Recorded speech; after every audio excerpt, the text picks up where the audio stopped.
Howard Dean went on MSNBC, and he made some points that give you a good idea of what the establishment's strategy is going to be going into the 2020 election. So let's watch, and then I'll break it down. So let's talk about, Howard, where the progressive movement is right now. As somebody who has represented it and been invested in it from the Women's March forward, it has been a year of energy for progressive groups. How does that translate going forward? Can they keep up that energy? Well, I actually think the progressives are in the process of informally taking over the Democratic Party. I think the country has moved to the left. It's shocking to me, but a majority of Americans think Medicare for all is a good idea. I mean, and that, frankly, Bernie gets a lot of credit for that. I don't think he's going to be the next nominee, but he could be. Because I'm very much for somebody who's younger. I think my generation's got to get the hell out of politics, start coaching, and start moving up this next generation, who are more, I think, fiscally sane. Neither Republicans or Democrats can claim they're fiscally responsible anymore after what the Republicans just did in this tax bill. And this generation, this young generation, is going to pay for that if we don't get the hell out of the way. So that means no Bernie Sanders, no Joe Biden, for example? They may well run. I'm going to be supporting somebody who's younger in the next generation, who I don't know who it is yet, but I'm going to... I was going to say, do you have anybody in mind yet? It's too early. I think there's a bunch of people that are terrific, and there's more people that aren't on my list who are terrific. Chris Murphy from Connecticut. Kamala Harris, of course. Kirsten Gillibrand. There's Eric Garcetti from Los Angeles, a bit of a long shot, but Trump's broken the rules. Now mayors may have a shot. And there's tons of other young people. We were joking before the show, Sam and I think, or this segment, and I wouldn't be surprised if you saw 17 people running. Yeah. Okay, so let me break down that sly, clever trick that he's doing there. Now, Howard Dean, in 2004, he ran for president, and back then, he was viewed as the Bernie Sanders of that race because he ran the furthest left in that race. He was leading for a while. Then he had the infamous "yeah" scream that everybody mocked. And then he tanked, and he ended up losing to John Kerry, and John Kerry lost to George W. Bush. Are you sensing a pattern here? When the more progressive candidate loses the primary, the so-called moderate Democrat goes on to lose in the general election. Happens time and time again. Look at what happened with Hillary Clinton. Of course, they rigged the process with the DNC, but we don't even need to get into the weeds on that right now. But what he's going to do here, and this is going to be the new argument from the establishment, is, of course, they want to continue business as usual, continue the status quo, Wall Street, the health insurance industry, military-industrial complex. They contribute to both political parties. So they can see it. Howard Dean, who was the Bernie Sanders of 2004, by the way, sold out massively. So it's wrong to even compare him to Bernie Sanders because Bernie never sold us out. But now he's a lobbyist. This guy's a lobbyist. So what he's doing is he's saying, oh yeah, no, totally, the progressive wave, yeah, progressives are taking over the party. Sure, yeah. But, I'm in favor of that. I'm totally in favor of that. But I think our old generation needs to get out of the way and make room for these young progressives to take everything over, which is why I'm not going to be supporting Bernie Sanders in the next election. Wait, what? So you see what he's doing there? It's a bait and switch. He's like, yeah, totally, I'm on the side of the young progressives, which is why I don't support Bernie Sanders because he's old. Oh, I see. So you're going to pretend, the establishment is going to pretend that, yeah, we're with the young progressives. But let's be against the candidate of their choice, who is overwhelmingly their choice because he's old. So even though I say I'm with the young progressives, I disagree with who they want for president. So I'm with you, young progressives, but not Bernie, because he actually believes in this shit and he's anti-establishment. And anyway, if you're really young and progressive and you really want change, Chris Murphy, Kamala Harris, Kirsten Gillibrand. There we go. Those.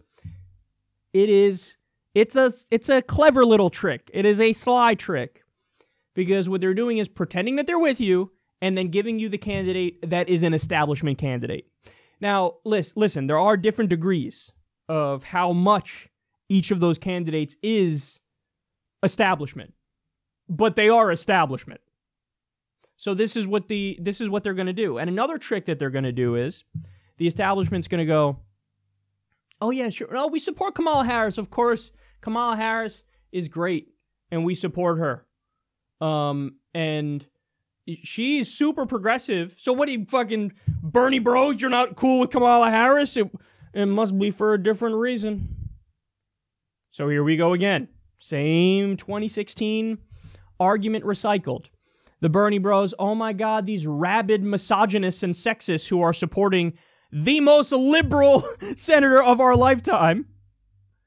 And they're going to go, you must not like Kamala Harris because she's a woman and because she's black. So now you're sexist and racist for not falling in line behind the establishment's choice. I'm just explaining to you guys how this stuff unfolds, how this stuff works, how the establishment tries to co-opt movements. Because we've seen it time and time again. You know, they're trying to do this with the movement to get money out of politics too, by the way. For the longest time, they ignored it. They're like, no, we don't care about this grassroots movement trying to get money out of politics because this is the way the system works, and we like the status quo, and we like business as usual, and we like getting campaign contributions from Wall Street and Big Pharma and the military-industrial complex and the for-profit health insurance companies. But then when they saw that that movement wasn't going away and it was getting bigger and stronger, the Democrats went, oh, no, totally, we agree. We agree, we want to get money out of politics. Here's our amendment to get money out of politics. And they proposed it in Congress. You know what that amendment said? It said we need to go back to before Citizens United. So we need to nullify Citizens United. But hold on. That's not what the people are protesting for. The people want money out of politics and to get clean elections by law. That's what the people want. Your amendment just says, let's go before Citizens United. Well, I got news for you. Before Citizens United, it was still fucked up. From the late 1970s and onward, there were 3 or 4 court cases that said money equals speech. So what you're saying is just roll back this last one, which already shot a dead horse, which got rid of a few more of the rules. So in other words, we still want to allow money in politics, but let's regulate it like a little bit more. So they're trying to fucking co-opt the movement. They go, no, we're with you, totally. Let's get money out of politics. Let's go before Citizens United. But that's a trick. To go before Citizens United does not get money out of politics. There's the exact shit that they're doing here. The establishment has 1,000 tricks up their sleeve, and we can't fall for them.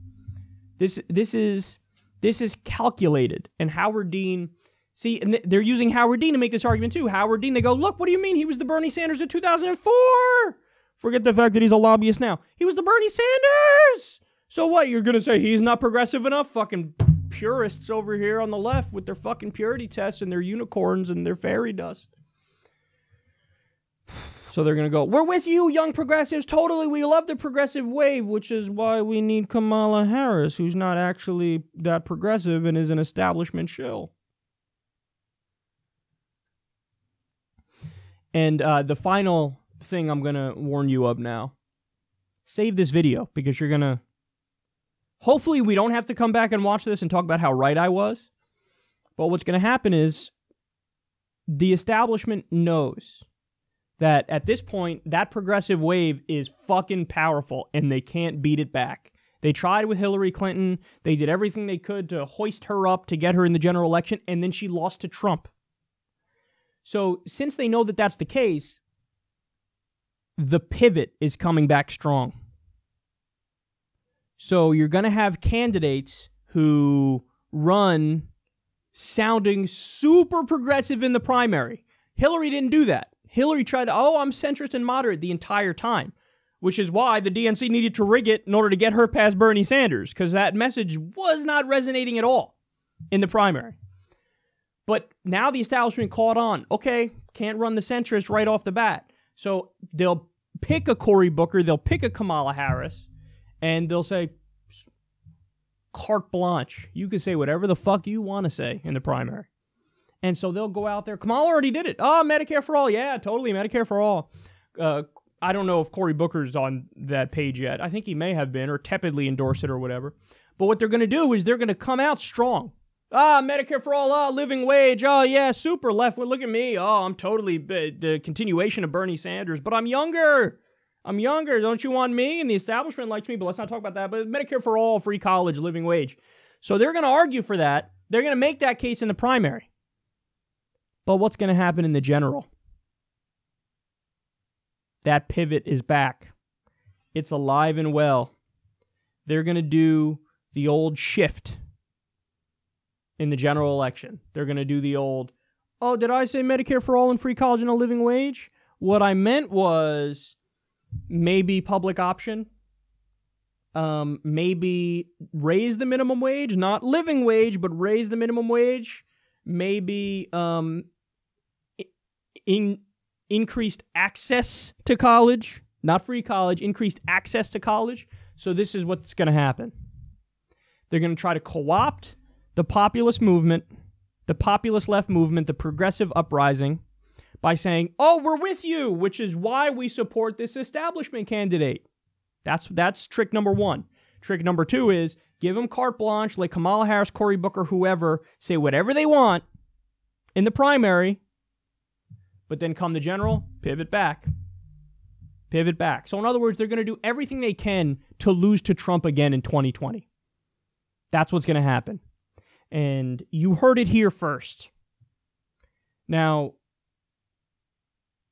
Bernie might run, and in fact, it looks likely that he's going to run, but a lot can happen between now and Election Day. If he runs, he's likely to win.